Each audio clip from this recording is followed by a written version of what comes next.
FM2. La lumière déclinait alors que nous traversions les routes sinueuses en route vers l'aéroport.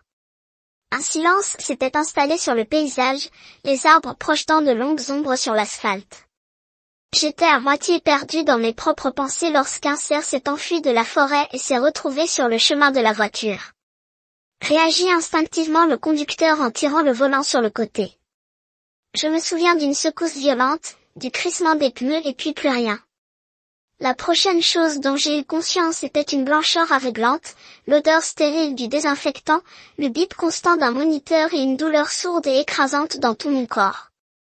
J'étais allongé sur un lit d'hôpital, confus et en apesanteur, comme si j'étais détaché de ma propre chair.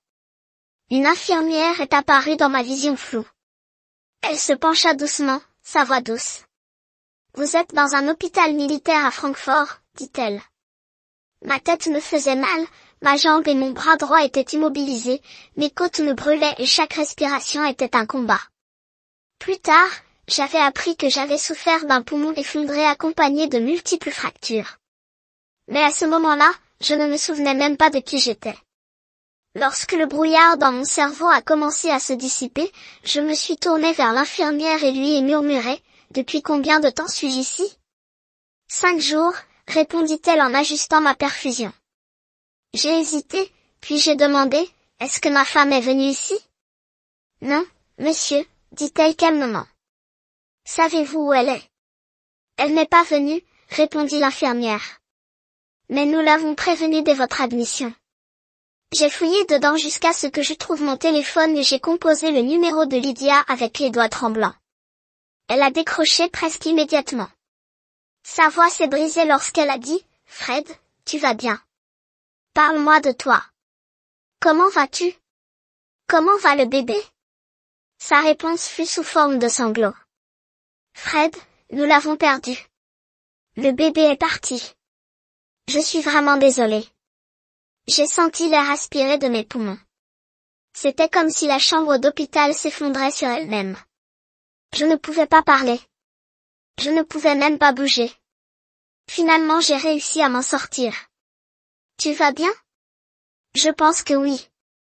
Lydia dit doucement, je suis de retour à la maison maintenant. Ils ne veulent pas que je vole, sinon je serai avec toi. Ce qui s'est passé ? Ai-je demandé à peine au-dessus d'un murmure, personne ne le sait vraiment. Elle a dit, tout était normal. Puis j'ai entendu l'une des infirmières marmonner, oh mon Dieu. Et tout d'un coup, tout le monde a paniqué. Plus tard, ils ont dit que quelque chose n'allait pas avec le cordon. J'ai eu du mal à trouver les mots. Et toi, tu es sûr que tu vas bien ? Elle a fait une longue pause puis a déclaré, physiquement, oui, mais intérieurement, je me sens brisée. Quand te reverrai-je ? Ai-je demandé. Je ne sais pas encore, répondit-elle. Ils ne m'ont pas donné l'autorisation de voyager. Dois-je essayer de venir vers toi ? Non, a-t-elle insisté. Tu as besoin de te reposer. S'il te plaît, Fred, prends soin de toi. 2 semaines plus tard, après une longue convalescence et une autorisation médicale, j'ai été ramenée aux États-Unis par une évacuation sanitaire militaire. Lydia m'a rencontrée à la base aérienne et m'a accompagnée à l'hôpital de Fort Hood. Elle avait l'air plus mince, hantée, sa voix s'était adoucie et ses yeux étaient rouges à cause des larmes qui n'avaient probablement pas cessé de couler depuis cet appel. Un après-midi, alors que nous étions assis ensemble dans la chambre d'hôpital, je lui ai demandé gentiment, « Tu lui as donné un nom ?» Lydia hocha la tête, la voix tremblante, « Oui, je l'ai nommé Hope. » Et juste comme ça, nous avons tous les deux fondu en larmes. Après encore 2 semaines, je suis sortie de l'hôpital avec des tâches limitées, pas de travail sur le terrain, pas d'exercice, juste de la paperasse et une physiothérapie progressive. Tandis que mes os continuaient à guérir, mon corps mettait du temps à récupérer, mais la guérison entre nous était encore plus lente.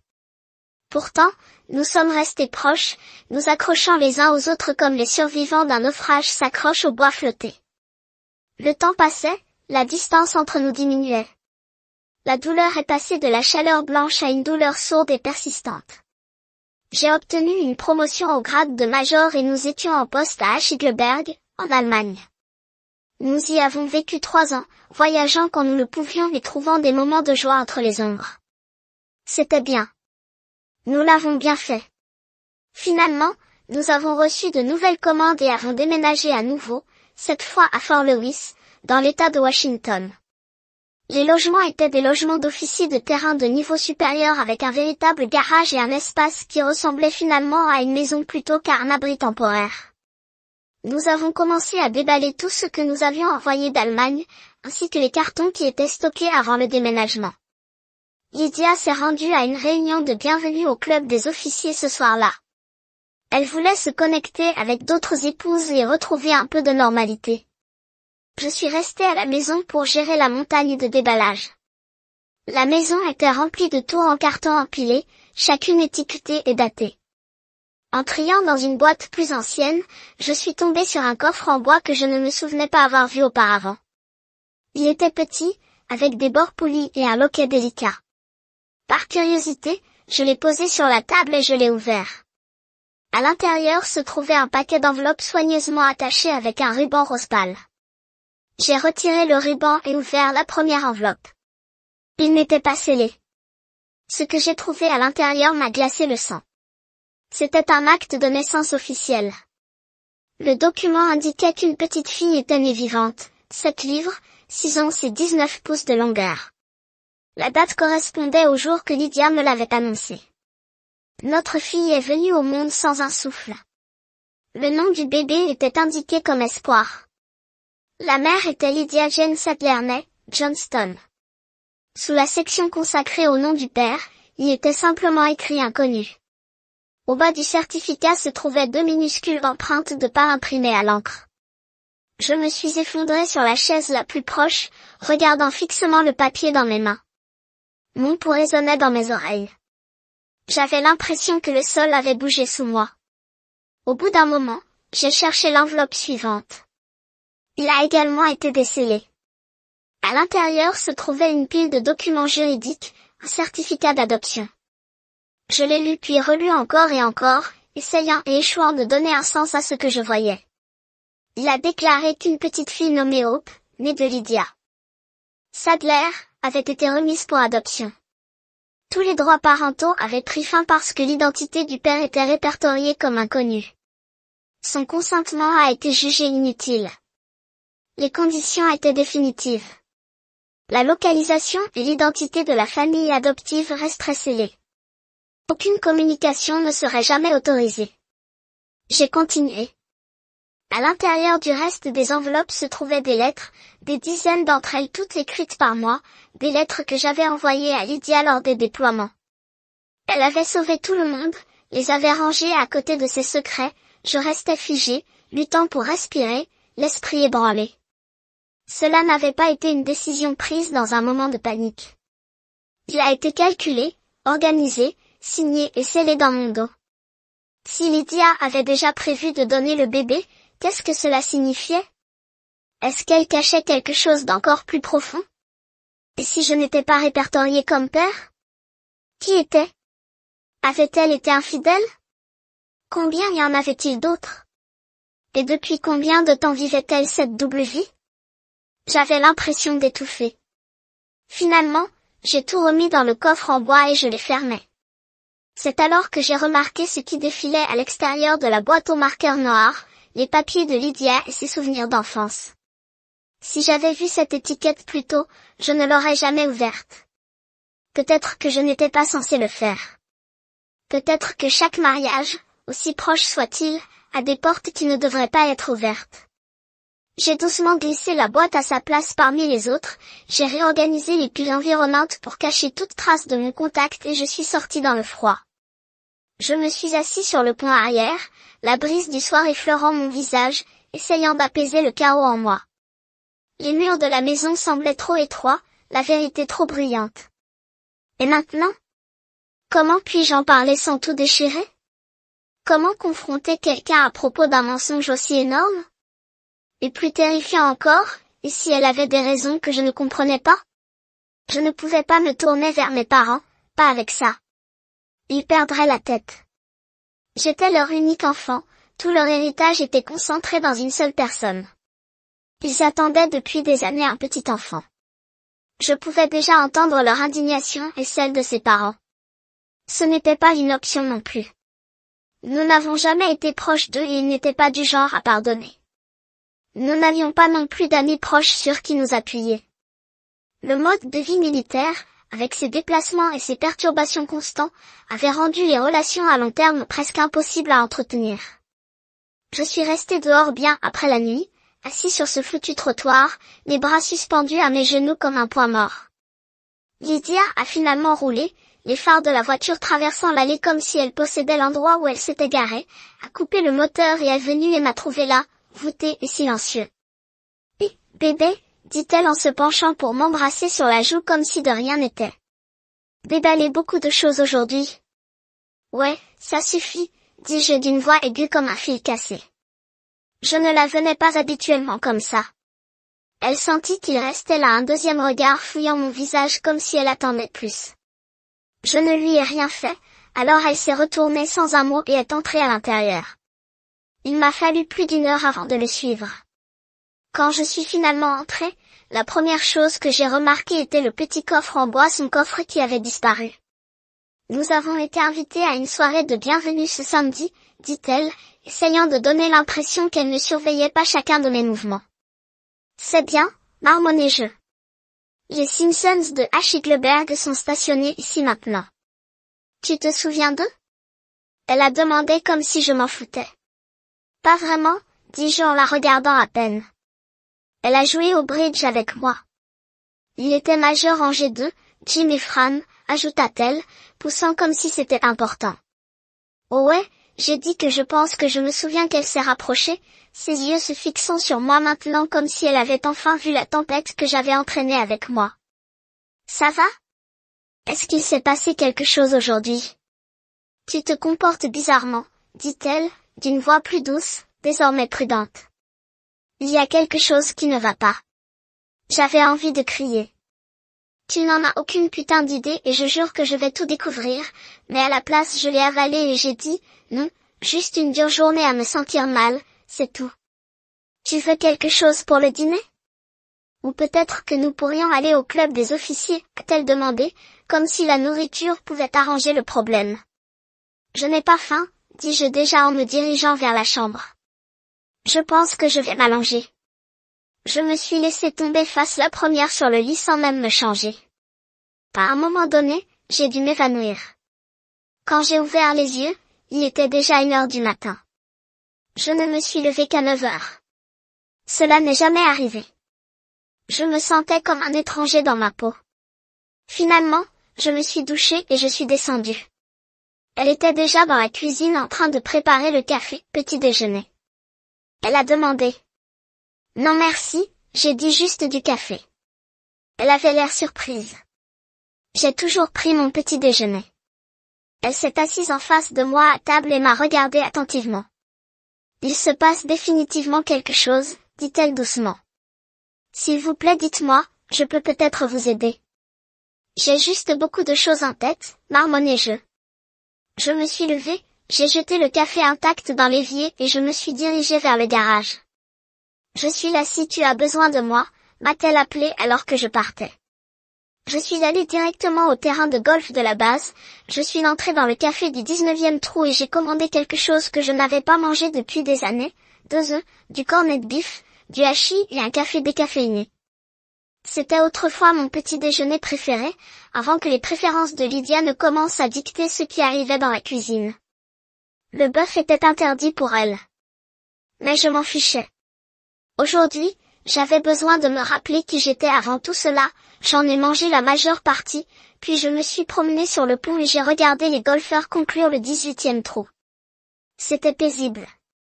Cela m'a donné de l'espace pour réfléchir. Quand je suis rentrée chez moi, le soleil était haut. Lydia avait fait des progrès significatifs dans le déballage. La maison ressemblait davantage à une maison. Mais en regardant autour de moi, tout ce que je pouvais imaginer était une petite fille, une version de Hope de 5 ans, courant à travers ces pièces en riant. Cette pensée m'a rendu physiquement malade. J'ai à peine atteint la salle de bain à temps avant de vomir tout ce que j'avais mangé. J'étais pliée en deux, à bout de souffle quand j'ai senti sa main sur mon dos. « Lâche-moi » ai-je crié, juste avant de vomir à nouveau. C'était la première fois depuis des années que je vomissais sans que l'alcool soit impliqué. La dernière fois, c'était à mon bal de promo. Quand j'ai eu fini, je suis montée à l'étage, je me suis rincé la bouche, je me suis brossé les dents. Lydia était dans le salon, une serviette devant son visage, les larmes coulant sur ses joues. Je ne me suis pas arrêtée. Je suis passée devant elle et suis allée directement dans le garage. Alors que je faisais marche arrière pour sortir de l'allée, elle est apparue dans mon rétroviseur. « Je ne peux pas t'aider si tu ne me dis pas ce qui ne va pas, » dit-elle d'une voix creuse. Je ne me suis pas arrêtée. Elle s'est écartée et m'a laissé partir. Je me suis dirigée directement vers mon unité. Le bâtiment était presque désert, à l'exception de l'officier de service. Lisant sous la lampe, je suis passée devant elle sans dire un mot, je me suis déshabillée et je me suis dirigée directement vers la douche. Je vais m'écraser en bas, j'ai marmonné à peine plus qu'un murmure, puis je suis sortie et j'ai fermé la porte derrière moi, je me suis effondrée sur le canapé, j'ai allumé la télé, essayant juste de tout noyer une minute avant qu'elle n'entre en trombe, a arraché la télécommande de ma main et a tué l'écran, a-t-elle dit en se tenant devant. Comme si elle était prête à partir en guerre, soit tu me laisses entrer, soit tu me dis de sortir. Mais cette merde d'épaule froide. Non, tu ne peux pas me déchirer avec ton silence comme si j'avais fait quelque chose pour le mériter. Je n'ai rien fait et je ne vais pas rester là pendant que tu agis comme si j'étais l'ennemi. Je me suis levée, je n'ai pas bronché, j'ai juste retiré la télécommande de sa main et j'ai rallumé la télé. Bon putain de voyage. J'ai dit, glacée. Moins d'une heure plus tard, elle était partie. Elle a pris ses clés et est partie. Nous ne nous sommes jamais battus comme ça. Elle n'avait jamais menacé de s'en aller, et cette fois, elle l'a effectivement fait. Dès que j'ai été sûre qu'elle était partie, je suis allée directement au sous-sol. J'ai fouillé dans les piles de stockage jusqu'à ce que je trouve la boîte. Je l'ai ouvert, j'ai récupéré le petit coffre en bois à l'intérieur, j'ai sorti l'acte de naissance et les papiers d'adoption et j'en ai fait des copies. Puis j'ai soigneusement tout replacé exactement tel que je l'avais trouvé. Cette nuit-là, j'ai dormi seule dans notre lit. Lundi matin, je suis allée au bureau de mon commandant et je lui ai tout raconté. J'ai exposé la situation, les documents, les questions. Je ne pouvais pas l'ignorer. Il avait l'air abasourdi. Je n'étais sous mes ordres que depuis un mois. Il a dit, qu'est-ce que tu comptes faire? Je ne sais pas encore. J'ai admis qu'elle n'avait pas dit où elle allait, mais qu'elle n'avait pas tout pris. Elle a laissé cette boîte. J'ai fait une pause. Je pense que je vais essayer de retrouver ma fille. Si elle est vraiment à moi, c'est par là que je dois commencer. Vous réalisez que ce ne sera pas facile. Il a déclaré que les dossiers d'adoption sont strictement confidentiels. Je comprends, mais je ne peux plus compter sur elle pour me dire la vérité. Je dois le découvrir par moi-même. Puis soudain ça m'est venu à l'esprit, oh attends, je crois que j'ai une idée. J'ai dit, puis-je prendre un jour de congé? Il hocha la tête, c'est vrai. J'ai salué, je suis sortie de son bureau, j'ai dévalé les marches et j'ai sauté dans ma voiture. Je n'avais pas de plan clair, juste un espoir soudain et urgent qui me brûlait la poitrine. J'ai soulevé le couvercle de la boîte de rangement et j'ai récupéré le petit récipient en bois à l'intérieur. Mes mains tremblaient alors que je l'ouvrais, renversant son contenu sur le parquet. Un seul objet est tombé, une seule tétine légèrement décolorée. Il était petit, usé et légèrement rayé. Je l'ai regardé pendant un long moment, imaginant une fois nichée dans la bouche de Hope, imaginant qu'elle aurait pu l'utiliser peu de temps avant son enlèvement. J'ai soigneusement scellé la tétine dans un sac lippé transparent, puis je suis allée en ligne et j'ai commencé à chercher un centre de test ADN à proximité. J'en ai trouvé un au centre-ville de Seattle avec de bonnes critiques et des options d'exécution rapide. Je me dirigeai ensuite vers la salle de bain, à la recherche des restes des affaires de Lydia. Les étagères étaient vides. Tout avait disparu, lotion, crème, élastique à cheveux, même la brosse à dents. J'ai fouillé sous l'évier et j'ai finalement découvert une vieille brosse fourrée au fond d'un tiroir. Je pouvais voir quelques longues mèches de ses cheveux emmêlés dans les poils. Je les scellai dans un autre sac. Sans perdre une minute de plus, J'ai récupéré les 2 échantillons, j'ai sauté dans la voiture et je me suis dirigé vers la ville. Quand je suis arrivé au laboratoire, j'ai été accueilli par une technicienne nommée Margie. Je lui ai d'abord tendu la tétine. Elle le retourna dans ses mains gantées. Cela pourrait être difficile, a-t-elle dit en l'examinant de près, selon la durée pendant laquelle il a été stocké, nous ne pourrons peut-être pas extraire d'ADN viable, mais nous essaierons. Puis elle ouvrit le 2e sac et arracha quelques poils de la brosse. Cela ne devrait poser aucun problème, dit-elle avec assurance. Finalement, elle m'a tendu un petit flacon en plastique. Crachez dessus pour votre échantillon de contrôle. J'ai suivi ses instructions et quand j'ai eu fini, elle a scellé les échantillons dans des enveloppes individuelles et a soigneusement étiqueté chacun d'entre eux. Nous vous contacterons dans environ 3 semaines avec les résultats, a-t-elle déclaré. Je suis rentrée à Fort Lewis tard dans la nuit. Lydia n'a pas pris la peine d'appeler avant le lendemain. Dis-je en décrochant. Tu te sens mieux? Mieux que quoi, dit-elle d'une voix froide comme de la merde. Mieux que le connard que tu es devenu il y a 2 jours. Non, dis-je, plat comme un mur de briques, toujours ce même con. Donc, je ne suis toujours pas en sécurité pour rentrer à la maison, dit-elle, sa voix pleine de sarcasme. Non, certainement pas. Peut-être réessayer dans 3 semaines. Pourquoi diable 3 semaines? Parce qu'à ce moment-là, je saurai si je vais t'éliminer ou simplement divorcer de ton âme. J'ai raccroché, sans hésitation. Elle a rappelé 2 secondes plus tard. Je l'ai laissé sonner, je n'ai pas décroché. Le lendemain, je me suis garé dans l'allée et là, elle attendait déjà, fumant comme un foutu volcan. Dès que je suis sorti de la voiture, elle a chargé. C'était quoi ces conneries que tu as dit à propos de mon élimination ou de mon divorce? Elle a crié exactement à quoi cela ressemblait. J'ai dit, debout, mort, calme. Je pense que je mérite une explication. A-t-elle aboyé, et je pense que j'en mérite un aussi. J'ai riposté sur ce qu'elle avait répondu, confus et énervé. Nous ne crions pas, mais la tension entre nous aurait pu briser l'acier. L'air était épais, lourd de toutes ces conneries. Nous ne disions pas, tu penses vraiment que tu ne me dois rien, ai-je demandé, les yeux rivés sur les siens. C'est ce que j'essaie de comprendre. Dit-elle, les sourcils froncés. De quoi s'agit-il? Donc il n'y a aucun espoir.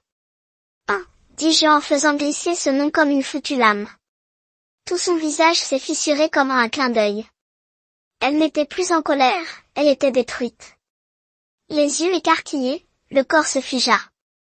Oh non, murmura-t-elle. S'il te plaît, non, je pars pour 1 heure. Dis-je en passant devant elle comme si elle était déjà un fantôme. Quand je reviens, je veux que tu partes.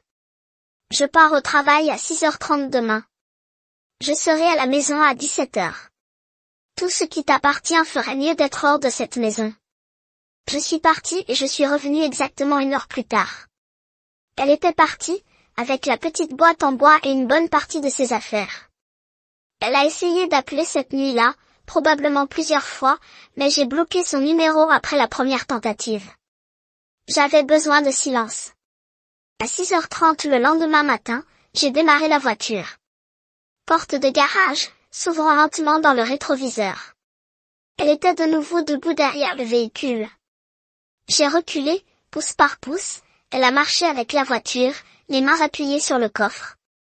Pouvons-nous juste parler s'il vous plaît, a-t-elle supplié, je n'ai même pas regardé. Ce soir-là, la maison était presque vidée, elle avait presque tout pris, les meubles, les décorations, les rideaux. Elle a même pris la bonne porcelaine et l'argenterie. Je ne m'en suis jamais souciée. Ce qu'elle a laissé derrière elle, ce sont les choses que j'utilisais réellement, mon fauteuil inclinable, le lit d'appoint, les ustensiles de cuisine. Elle avait rendu son départ aussi chirurgical que personnel. Le lendemain matin, j'ai appelé mon bureau pour me dire que j'arriverais en retard. Puis j'ai contacté Postosine pour demander du mobilier temporaire du gouvernement. J'ai fait les tournées nécessaires, j'ai appelé la coopérative de crédit, le bureau des assurances, mon courtier en valeurs mobilières a commencé à poser les bases de ce que je savais déjà arriver, le divorce. J'ai programmé une consultation avec le bureau du JAG sur la base. Les avocats militaires ne peuvent pas vous représenter devant un tribunal civil de divorce, mais ils peuvent vous donner des conseils. L'officier a confirmé ce que je craignais, elle repartira probablement avec la moitié.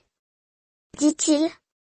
Même si vous n'êtes pas propriétaire de la maison, les biens qui vous appartiennent, y compris vos voitures, sont des biens matrimoniaux. Les 2 voitures avaient été achetées à l'étranger pendant notre séjour en Allemagne. Nous en économiserions des milliers de cette façon, et maintenant j'en perdrai la moitié. Plus tard dans la journée, mon commandant m'a pris à l'écart. Peu importe l'heure dont vous avez besoin, c'est à vous, dit-il doucement. Tenez-moi au courant. Pendant les 2 semaines suivantes, j'ai dérivé à travers les jours comme un homme, à moitié éveillé. J'ai fait mes devoirs, j'ai sauvegardé les apparences, j'ai entretenu la cour, nettoyé le garage, mais rien ne semblait réel. Puis un matin, le téléphone a sonné. Bonjour, c'est le major Fred Sadler. Une femme a demandé. Oui, c'est Margie du centre ADN. Vous nous avez déposé des échantillons il y a quelques semaines. Oui, je m'en souviens. Eh bien, vos résultats sont arrivés. Vous pouvez venir les examiner. Ne pouvez-vous pas me le dire par téléphone? Je suis désolé, monsieur. Nous devons confirmer votre pièce d'identité en personne ou nous pouvons envoyer les résultats par courrier à l'adresse que vous avez fournie. J'entre. Je suis allé directement au laboratoire et j'ai demandé Margie. Elle sortit, sourit poliment et tendit la main. Puis-je voir votre pièce d'identité?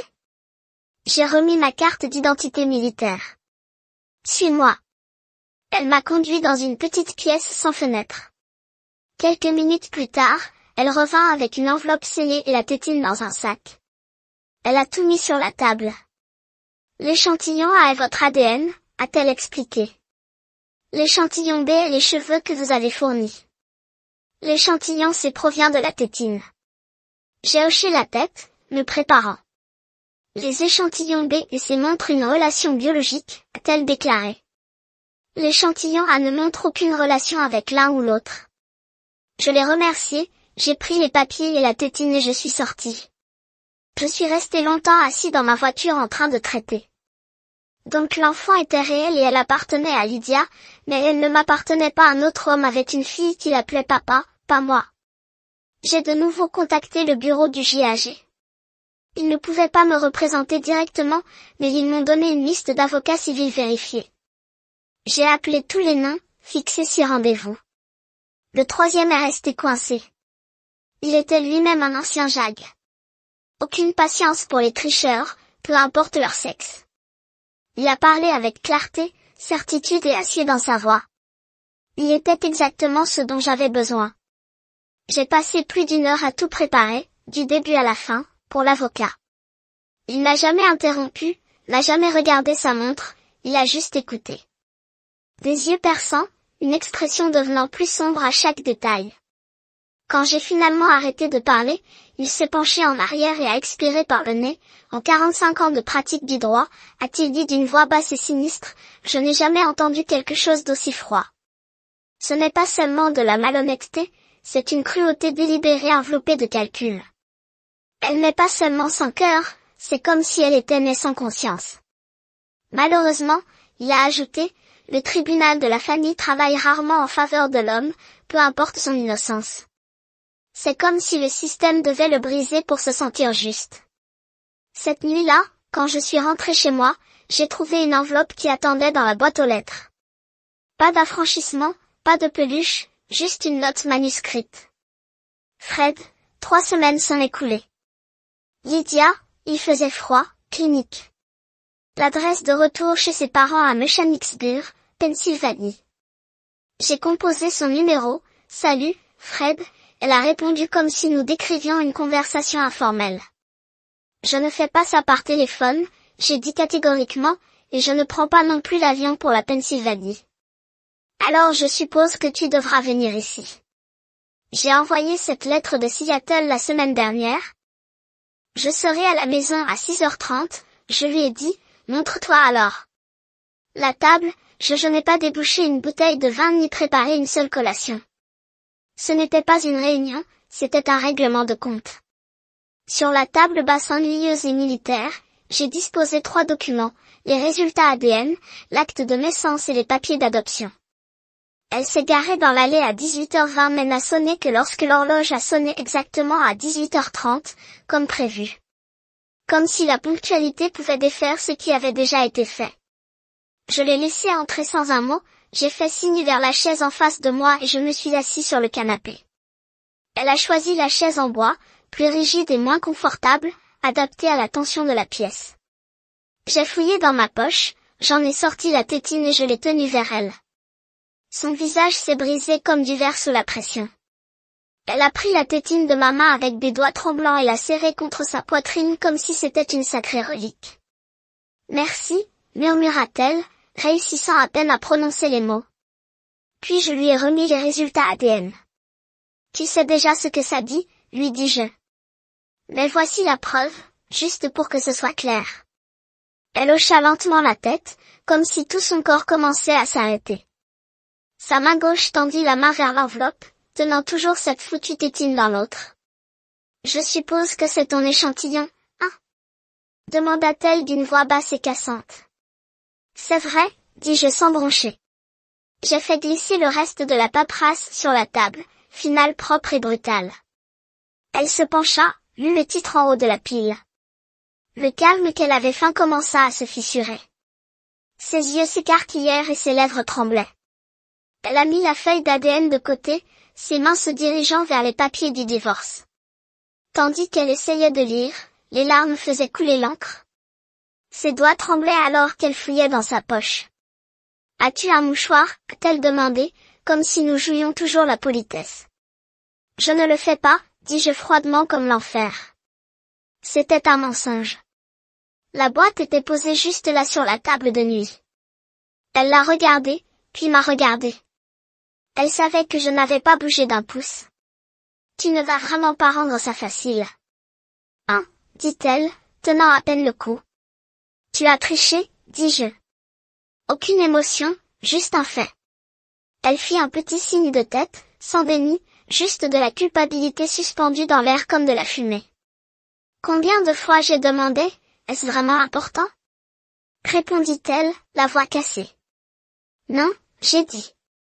Mais je veux quand même le savoir. Un week-end, de gars. Cela n'est arrivé qu'une fois. Dit-elle, les yeux fixés sur la table, comme si elle ne me regardait pas, ça frapperait moins fort. Qui était-ce, ai-je demandé? Elle regarda le grain du bois comme si cela pouvait la sauver. Est-ce que ça change vraiment quelque chose? Marmonna-t-elle. Je pense que je méritais une putain de putain. Non, j'ai dit. Je ne te le dis pas, dit-elle doucement mais fermement, est-ce que je le connais? Ai-je demandé à nouveau, la mâchoire serrée. Je ne te le dis pas non plus. Dit-elle, les yeux toujours rivés sur autre chose que moi. Donc tu préfères le protéger plutôt que de tenter une dernière putain de tentative pour arranger ce mariage. J'ai riposté. Elle laissa échapper un soupir vaincu, fatigué, fini et baissa les yeux sur les papiers du divorce. Il n'y a plus rien à réparer, dit-elle, plus maintenant. Te dire son nom n'arrangera rien, cela te mettra juste encore plus en colère. Puis expliquer la véritable trahison, dis-je d'une voix basse mais mortelle. Pourquoi diable as-tu menti à propos de notre fille? Pourquoi m'as-tu dit qu'elle venait juste d'arriver et qu'elle était partie? Elle était assise là, silencieuse, comme si son poids reposait enfin sur sa poitrine. Ouais, dit-elle lentement. Vous méritez cette réponse. Elle se leva, se dirigea vers l'étagère, attrapa la boîte de mouchoirs que j'avais ignorée et la posa devant elle. Elle en prit une, s'essuya le visage, tenant toujours la tétine dans son autre main, comme si c'était le dernier morceau de son âme. Quand j'ai découvert que j'étais enceinte, j'ai paniqué, a-t-elle commencé. Je ne savais pas de qui il s'agissait, du vôtre ou du sien. J'ai envisagé d'interrompre ma grossesse, mais je n'ai pas pu me résoudre à le faire. Je n'arrêtais pas de me dire que c'était peut-être la tienne, et quand l'échographie a montré que c'était une fille, j'ai commencé à croire le mensonge auquel je devais croire. À sa date d'accouchement, plus j'étais terrifiée. Et si tu la voyais et que tu savais? Alors tu étais soulagé. J'ai pensé, d'accord, ça me fait gagner du temps. Mais ensuite tu as dit que tu revenais pour l'accouchement. Des yeux bleus perçants, je savais. La seconde, je l'ai regardée. Elle n'était pas à toi, sa voix est devenue un murmure mais elle était à moi et je l'aimais. Dieu. Je l'aimais, mais je t'aimais aussi et je devais choisir. Elle baissa les yeux sur la tétine. Je t'ai choisi. Elle laissa cela en suspens pendant un moment, comme une confession qu'elle gardait depuis des années. J'ai dit à l'hôpital que je voulais la placer en adoption. Ils n'ont pas perdu de temps. En un jour, les documents étaient entre mes mains. Quand ils m'ont posé des questions sur le père, j'ai répondu que je ne savais pas. Ils m'ont dit que cela simplifierait les choses. Aucun consentement n'est requis. Sa voix se brisa à nouveau. Elle allaitait. Quand ils ont apporté les documents, j'ai tout signé et quand j'ai tendu la main pour la tenir une dernière fois, l'infirmière m'a dit, « Je suis désolée, elle n'est plus à toi. » Des larmes coulaient sur son visage. Maintenant, ses épaules se sont repliées. J'ai quand même atteint. J'ai réussi à attraper la tétine. C'est tout ce qu'il me reste, avec ça et 2 photos sur mon téléphone. C'est tout ce qu'il me reste. Elle s'effondra complètement, sanglotant alors que le poids de tout se déversait. Dieu me pardonne, s'étouffa-t-elle. Je veux que ma fille revienne. Je me suis assis en face de son cœur, engourdi, incapable de dire un mot. Sa douleur était réelle. Sa honte était réelle, tout comme la trahison. Au bout d'un moment, je me suis dirigée vers la cuisine, j'ai rempli un verre d'eau et je le lui ai rapporté. Elle l'a pris avec des mains tremblantes. Merci, murmura-t-elle. Finalement, elle s'est calmée. Ses sanglots se sont adoucis en reniflements. Son corps recroquevillé sur le canapé, maintenant immobile, sous la couverture que j'avais drapée sur elle. Après un long silence, elle a prononcé sa voix, « Je savais que je ne pourrais pas la cacher pour toujours », murmura-t-elle. Alors je vous ai dit que le bébé était un cas de mort fétale, j'ai dit qu'elle avait été incinérée. C'était plus facile que de dire la vérité. Elle a levé les yeux. Les yeux vitreux, lorsque vous êtes rentré à la maison et n'a demandé à voir aucun document, pas d'acte de naissance, pas de certificat de décès. J'ai été surpris. Une partie de moi s'attendait à ce que tu exiges des réponses. Je ne pensais pas que je devais le faire. J'ai répondu. Je t'ai fait confiance. Tu étais ma femme. Elle a fait un léger signe de tête, plus de honte que d'accord, et tu souffrais aussi. Tu venais de vivre l'enfer. Je pensais que tu ne voulais pas creuser plus profondément. Et la vie, finalement, a retrouvé un rythme. Les choses semblaient presque normales, du moins en surface, mais il manquait toujours quelque chose et avec le temps, ce vide devenait plus fort. Ses yeux dérivèrent vers la tétine posée sur la table. Chaque année, le jour de son anniversaire, je sortais l'acte de naissance et tenais cette tétine. Je trace ces petites empreintes avec mon doigt, juste pour avoir l'impression qu'elle fait toujours partie de moi. J'ai même pensé à mettre la tétine dans ma bouche, juste pour la sentir. Il y avait encore un peu de lait maternel séché dessus. Je ne pouvais pas supporter de perdre ça. Elle détourna soudain le regard, ne regardant rien. Mais maintenant, c'est parti, dit-elle, sa voix s'élevant de panique. Ils doivent l'avoir gratté pendant le test d'ADN. Ses yeux se sont enfermés sur les miens, sauvages et creux. Oh mon Dieu, halta-t-elle. C'est parti. Elle me regarda comme si j'avais volé quelque chose de sacré. Tu as pris son lait, siffla-t-elle. C'était la sienne. Tu as pris la dernière chose que j'avais laissée. Elle s'effondrait au sol, s'effondrant en elle-même, ses pleurs violents et bruts. Je me tenais là un instant, stupéfait, je ne sais pas quoi faire. Puis je me penchai doucement, la soulevai et la soutenais vers le canapé. Je l'ai couverte à nouveau et j'ai quitté la pièce. Je ne pouvais pas supporter de la regarder se dérouler. Mais je ne pouvais pas non plus la laisser comme ça, alors je me suis retirée dans ma chambre. Je n'ai pas dormi. Les heures passables. Minuit est venu. À un moment donné, j'ai entendu la porte de la salle de bain s'ouvrir, puis le son d'eau des toilettes rinçait. J'ai marché en bas. Elle était assise droite sur le canapé enveloppée dans la couverture, les yeux rouges mais calmes. « Voulez-vous du café ?» ai-je demandé tranquillement. Elle a hoché la tête. « Oui, s'il vous plaît. » Elle m'a suivi dans la cuisine et a pris place au comptoir pendant que je préparais le pot. Quand c'était prêt, je lui ai tendu une tasse. Elle a pris une gorgée et m'a fait un faible sourire. Je suppose que j'ai en quelque sorte paniqué, n'est-ce pas? Tu pourrais dire que, j'ai répondu. Nous nous sommes assis en silence pendant un certain temps. Je veux une recharge, ai-je demandé. Oui, merci. J'ai versé une autre tasse. Où séjournes-tu? Un motel juste à côté du poste. Elle a dit que nous y sommes allés pendant les 3 semaines entières. Non, j'ai passé la plupart du temps avec mes parents. Ils ont payé le voyage. Savent-ils ce qui s'est réellement passé? Elle secoua la tête. Non, j'ai menti, leur a dit que nous avions un patch rugueux, que j'avais besoin d'espace. Ils pensent que je suis revenue pour essayer de faire les choses correctement. Elle n'a rien dit d'autre. Au lieu de cela, elle se leva, se dirigea vers la table basse, tira un stylo de son sac, s'assit, sans un mot, à signer les papiers de divorce. Elle n'a même pas regardé les termes. Puis elle a pris ses affaires et est sortie.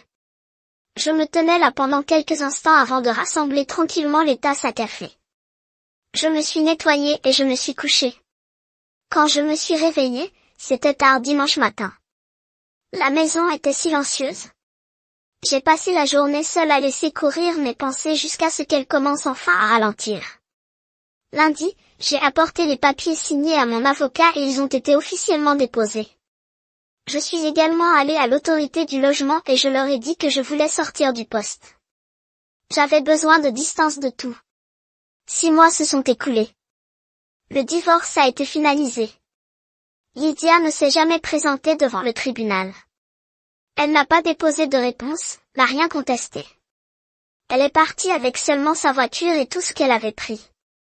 Lorsqu'elle a quitté la maison, une copie du jugement final a été envoyée par la poste à l'adresse de ses parents en Pennsylvanie. Je n'ai jamais entendu parler. J'ai essayé de ne pas penser à elle, mais une question m'a hanté comme un fantôme que je ne pouvais pas bannir. Avec qui était l'homme avec lequel elle avait triché?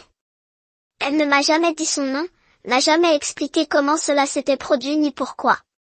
Ce qui faisait le plus mal, ce n'était pas l'affaire, ce n'était même pas la grossesse. C'était le secret, le fait qu'elle le protégeait, qu'elle ait choisi le silence plutôt que l'honnêteté. Un week-end, elle avait dit.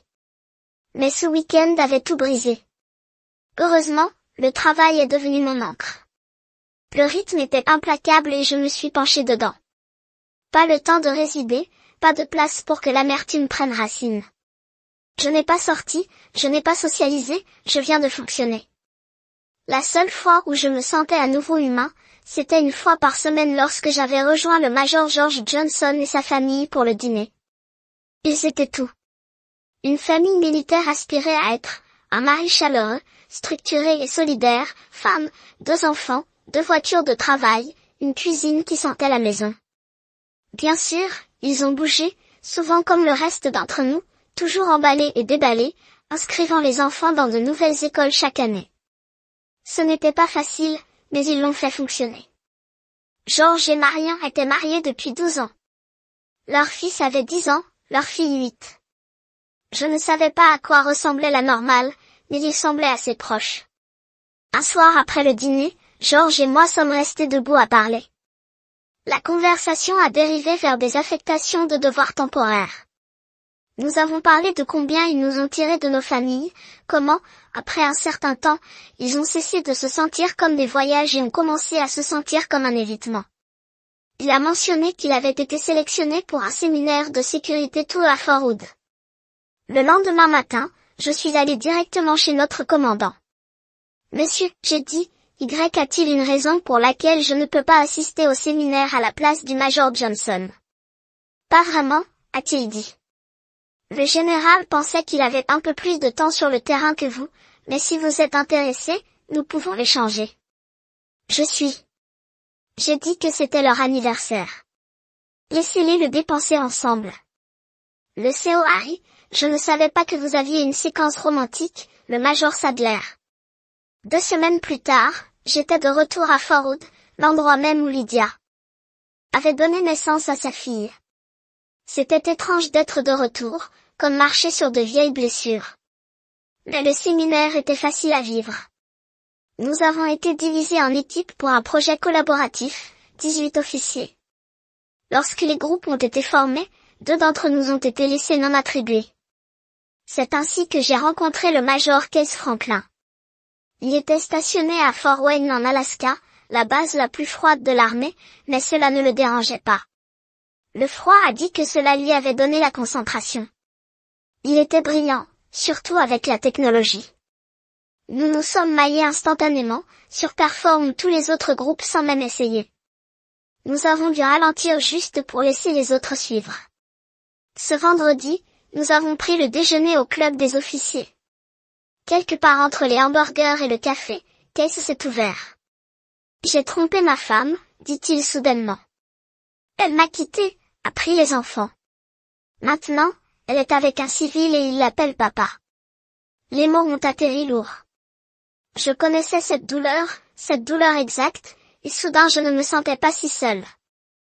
Alors que le déjeuner se terminait, j'ai finalement partagé mon histoire avec Case, tout, des mensonges au test ADN, des questions sans réponse et du besoin permanent de fermeture. Quand j'ai fini, il m'a juste regardé avec incrédulité. « Et vous ne savez toujours pas qui était le gars ?» a demandé Case, se penchant en avant.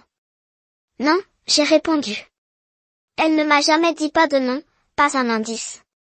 Tout cela est allé ici à Hood. Il a dit oui, j'ai hoché la tête 5, peut-être 6 ans. Tout ce que je sais, c'est qu'il avait des cheveux blancs et des yeux bleus. C'est littéralement ça. Case se leva brusquement. Allez. Il a dit que nous allons faire un trajet. Il nous a emmenés directement au centre de main-d'œuvre. C'est là que chaque personne, militaire ou civile, liée à Fort Hood, finit par passer. Une fois à l'intérieur, il m'a conduit directement dans un bureau à l'arrière. La plaque de nom sur la porte disait « Madame Lucy Ellie ». Avant de pouvoir demander quoi que ce soit, la porte s'est ouverte. Une femme dans la soixantaine est sortie avec un sourire chaleureux et a enveloppé Case dans un câlin. « Case, mon garçon, dit-elle joyeusement. « Tante Lucy, a déclaré Case, souriant en se retirant. « Je veux que vous rencontriez quelqu'un, le Major Fred Sadler. » Elle s'est tournée vers moi. Sa poignée de main chaude et ferme, « Fred, tellement content de vous rencontrer. » Elle a dit, « Ravi de vous rencontrer aussi. » J'ai répondu, remarquant son énergie calme et pointue. « Je suis tante Lucy à tout le monde, » a-t-elle ajouté avec un clin d'œil, rend la vie plus simple. Case n'a pas perdu de temps. « Tante Lucy, nous essayons de retrouver quelqu'un qui aurait pu être stationné ici il y a environ 6 ans. Cheveux blancs, yeux bleus, mâle, peut-être militaire. » Elle haussa un sourcil. « C'est ça. » Elle a demandé une touche d'humour dans sa voix. « Pas de nom, pas de rang, pas de département, corne. » dit Case. Elle m'a regardé curieux. « Fred Sadler, tu étais ici avec ta femme. » J'ai hoché la tête, oui, nous étions stationnés ici ensemble. Case m'a regardé et a ajouté, ce que je n'ai pas mentionné. Tante Lucy à Sam. J'ai regardé entre eux. Vous voulez dire une mémoire autobiographique très supérieure. C'est vrai, a déclaré Case. C'est un état d'être, Lucy a ajouté son ton à la fois sur des faits et un seigle, ou une malédiction, selon la journée. Case a plaisanté. Très peu de gens l'ont. Il a poursuivi, mais tante Lucy est comme la banque de mémoire vivante de Fort Hood, surtout en ce qui concerne le personnel. Je me suis tournée vers elle, alors tu te souviens de tout? Elle hocha la tête. Tout ce qui m'est jamais arrivé personnellement, visage, fichier, voix, mots. Tout reste. Je me suis expirée. C'est incroyable. Comment faites-vous de la place pour tout cela? Personne ne sait, a-t-elle répondu. Mais la partie difficile ne se souvient pas, ce n'est pas oublié. Je me souviens de chaque moment joyeux et de chaque chagrin. Cette partie peut vous faire glisser. Si vous le laissez, je peux imaginer, dis-je tranquillement. Case a sauté en arrière dans Fred à la recherche de quelqu'un qui aurait pu être impliqué avec sa femme à l'époque. Mais tout ce qu'il a, ce sont les cheveux blancs et les yeux bleus. Lucie laissa rire un rire. Pas de hauteur, pas de construction, pas même une vague description du devoir. Rien, j'ai admis désolé. Elle secoua la tête amusée. Cela suffit à peine pour travailler. J'ai rencontré des centaines, peut-être des milliers de gars avec ce look. Mais donnez-moi du temps. Je vais vérifier avec quelques personnes, peut-être que quelque chose clique. J'ai hésité, pensez-vous que cela compte même maintenant? Lucie m'a regardé sérieusement. Si ça vous hante, Fred, alors oui, c'est important. Case m'a donné un signe de tête subtil puis a dit à Lucie, nous apprécions tout ce que vous pouvez trouver.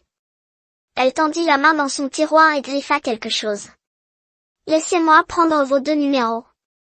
J'appellerai si quelque chose me vient à l'esprit. 2 jours plus tard, le téléphone de Case a bourdonné. Il a répondu et a passé l'appel sur le président Case. La voix de Lucie est passée. J'ai pensé à cet homme. Vous avez posé des questions sur une chance. Demanda Case.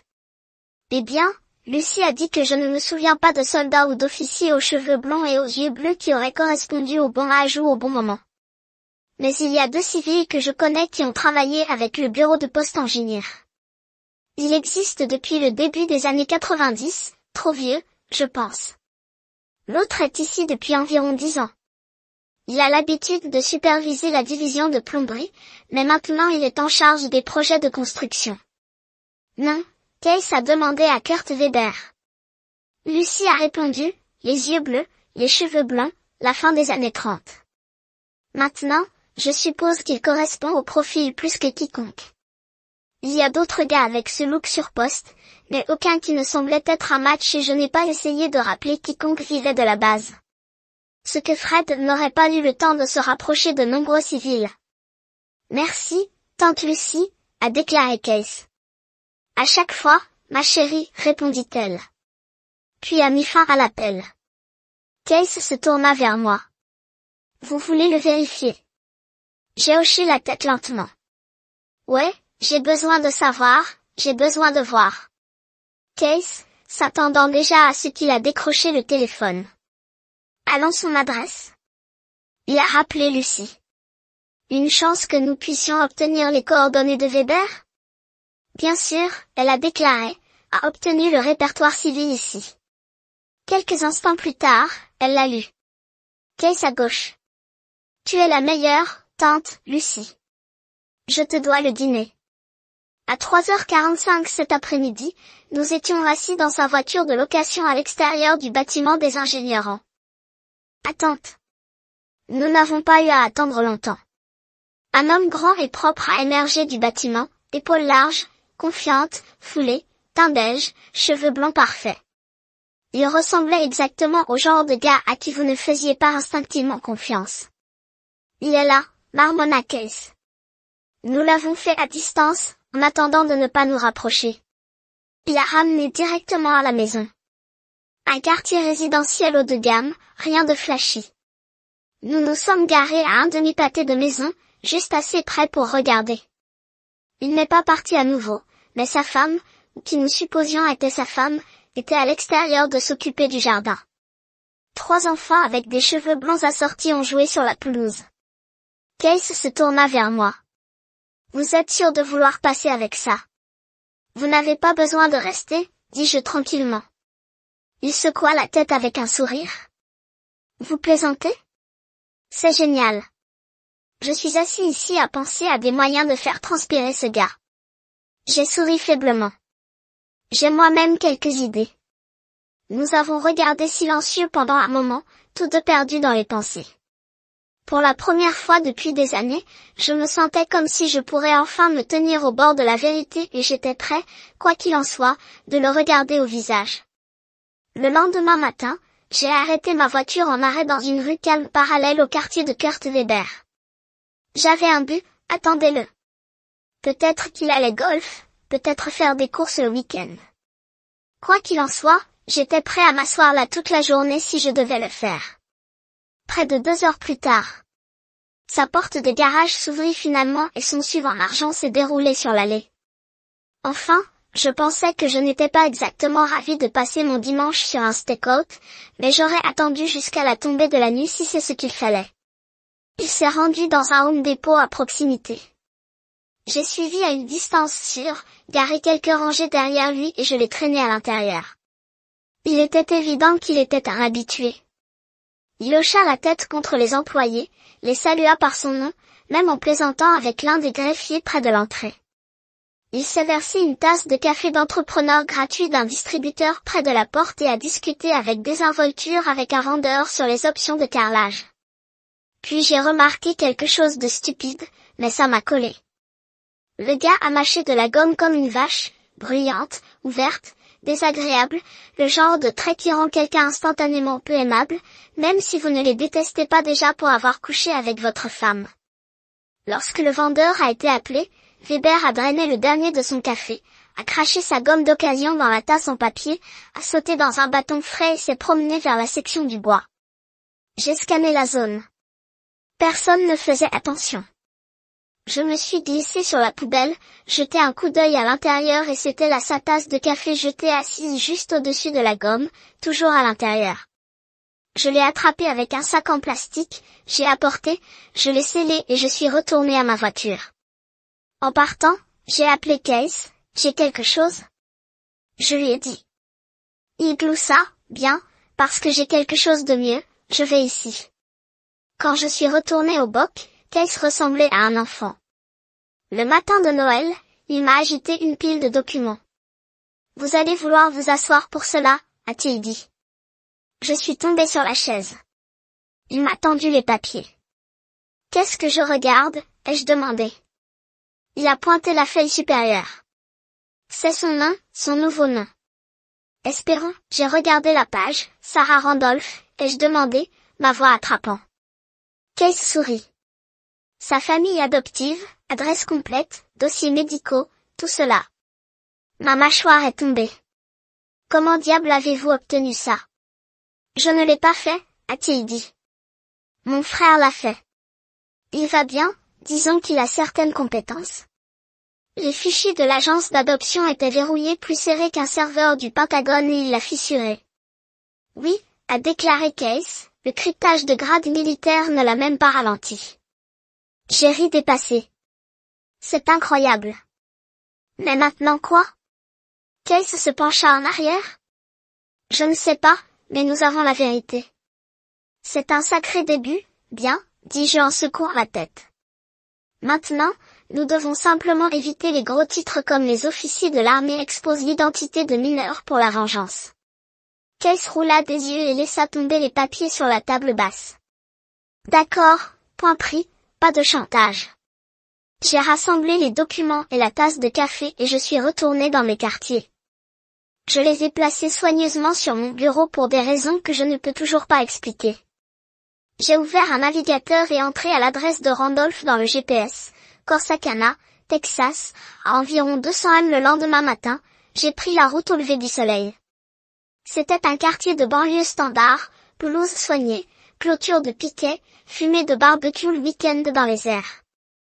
Je me suis garé dans la rue et j'ai attendu. Les heures passaient lentement. Les enfants ont joué à l'extérieur, quelques hommes ont tondu leur pelouse, les familles sont venues et sont venues. Enfin, vers midi, une berline argentée s'est arrêtée dans l'allée de Randolph, un homme au volant, une femme sur le siège passager et une petite fille à l'arrière. La femme sorta, ouvrit la porte arrière et déboucha l'enfant. J'ai attrapé mon téléphone. Elle a aidé la fille à sortir, à lisser sa robe et à fixer un baril dans ses cheveux blonds.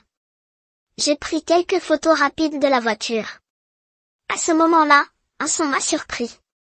Une femme et son enfant marchaient à proximité. L'enfant a repéré la fille par la voiture et a crié « Sarah ». J'espère que Sarah s'est tournée et a couru vers son amie. Ils se sont embrassés, gloussant, à quelques pieds de l'endroit où je me suis assis. J'ai pris quelques photos de plus et je suis parti avant que quiconque ne le remarque, à quelques pâtés de maison. Je me suis arrêté et j'ai vérifié les photos. 4 d'entre eux étaient parfaits. Ses yeux bleus étaient clairs. Je suis retournée à Fort Hood quelques jours plus tard. Case et moi avons parcouru le reste du cours de formation. Nous avons obtenu notre diplôme vendredi, buvons ce soir-là et avons pris l'avion samedi, la clé de l'Alaska, moi de retour à Seattle. Lundi était des vacances scolaires, donc j'ai eu le jour de congé. Je me suis dirigée vers le laboratoire avec le rapport ADN d'origine et la tasse de café contenant Weber S-Gum. Quand je suis entrée, le technicien, Margie, ne m'a pas reconnue au début avant de mentionner la tétine. Oh, c'était toi, a-t-elle dit surprise. Je lui ai remis les nouveaux articles. Je serai de retour dans 3 semaines, ai-je dit, mais cela n'a pas pris autant de temps. 2 semaines plus tard, elle a appelé. C'est un match, a-t-elle déclaré. Ils sont un trio biologique, mère, père, enfant. Nous enverrons les résultats complets par courrier. C'était tout, confirmation. Weber était le père, Lydia avait triché avec lui et espérons que Sarah était leur enfant. Je ne savais pas comment le traiter. Je me suis assis avec ça pendant des jours, je ne sais pas quoi faire. Puis l'idée m'est venue. J'ai acheté un kit stationnaire de base à Walmart, enveloppe ordinaire, papier vierge. J'ai porté des gants, supprimé toutes les informations d'identification du rapport ADN et fait des copies des 2 meilleures photos de Sarah. J'ai tout essuyé, pas d'empreinte digitale, pas d'ADN, pas de traces de moi. J'ai scellé les documents et les images dans une enveloppe et je l'ai adressée à Madame Kurt Weber. J'ai également inclus le nom de Lydia et l'adresse de ses parents, juste au cas où quelqu'un devait relier les points.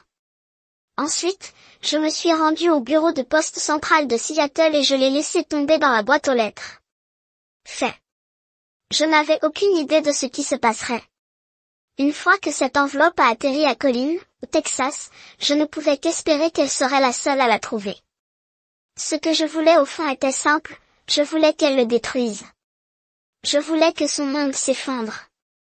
Je voulais que sa femme crie, déchire et le fasse payer. Quant à leurs enfants, je les ai tournés, mais lui. Je lui souhaitais l'enfer. Un mois plus tard, mon téléphone a sonné. L'identifiant de l'appelant s'est allumé avec un nom à laquelle je ne m'attendais pas, Tante Lucie. Sa voix était tranchante. J'ai besoin de vous demander quelque chose, a-t-elle dit, et je m'attends à la vérité. Je ferai de mon mieux. J'ai répondu avec prudence, ne dansez pas autour de lui. Je veux l'honnêteté. Vous et Case avez envoyé quelque chose à la femme de Kurt Weber ou faisant quelque chose qui a déclenché un divorce? Je me suis arrêtée puis j'ai dit, écoutez, Case n'était pas impliqué. Pas du tout. Ce qui s'est passé, c'était moi.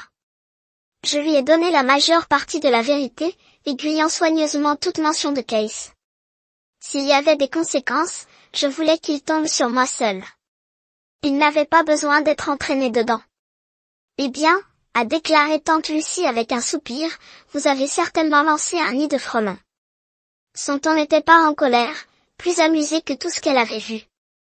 Pire, il s'avère que lorsque Madame Weber a obtenu cette enveloppe, elle n'était même pas sûre de qui elle regardait l'ADN, le vôtre, son mari, quelqu'un d'autre. Elle n'a donc pas pris de risque. Elle a elle-même recueilli l'ADN de son mari, a réussi le test, a envoyé des profils pour lui, la femme et l'enfant. Elle fit une pause, puis a donné le coup. Ils correspondent. Je n'ai pas répondu. Il n'y avait pas grand-chose à dire. C'est alors que tout s'est effondré. A-t-elle ajouté tranquillement.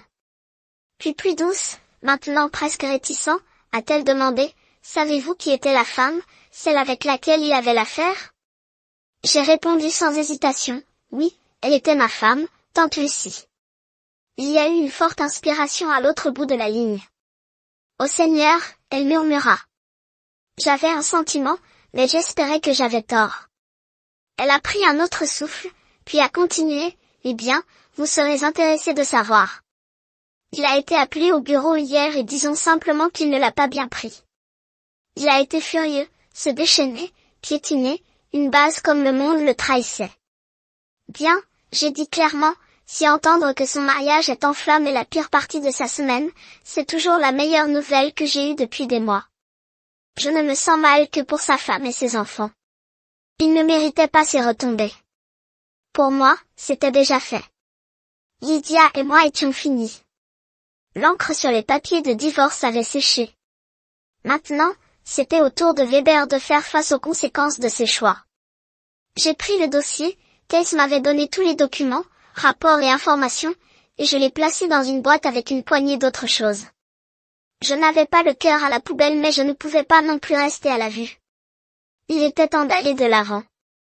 Mon passé n'allait pas disparaître, mais il n'avait plus le pouvoir de me tenir en place.